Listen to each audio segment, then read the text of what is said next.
ఎట్టి పరిస్థితుల్లో కూడా దీన్ని ముందుకు పోనీయం.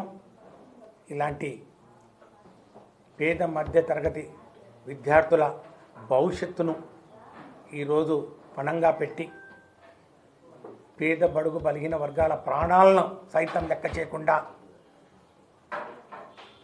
ఈ ప్రైవేట్ పరం చేసే కార్యక్రమం ఏదైతే ఉందో దాన్ని మేము తీవ్రంగా వ్యతిరేకిస్తున్నాం. దాని గురించి ఎంత దూరమైనా పోరాటం చేస్తాం. వాళ్ళు ఏదో చెప్తా ఉన్నారు పీపీపీలు వేరే చోటంతా ఎక్కడ వేరే రాష్ట్రాల్లో కూడా జరుగుతున్నాయి. ఎక్కడ కూడా ఈ స్థాయిలో అన్ని పూర్తయిన అన్ని వసతులు అన్ని హంగులు అయినటువంటి మరి కాలేజీలు, మెడికల్ కాలేజీలు, ఉదాహరణకు పులివెందుల మెడికల్ కాలేజ్ అన్ని హంగులు పూర్తయింది. మరి పాడేరు మెడికల్ కాలేజ్ అన్నీ పూర్తయిన తర్వాత ఈరోజు 50 సీట్లు వెనకపోతూ ఉంటే ఏం మాట్లాడకుండా మెదలకుండా ఉంటే మాకేంటిలే పోతే పోని, అది ఎట్లా ప్రైవేట్ వాళ్ళు చూసుకుంటారు, వాళ్ళు డబ్బులు ఇస్తారు, మీకింత మాకింత అని చెప్పి పంచుకుందాం అనే ఆలోచన చాలా దుర్మార్గం.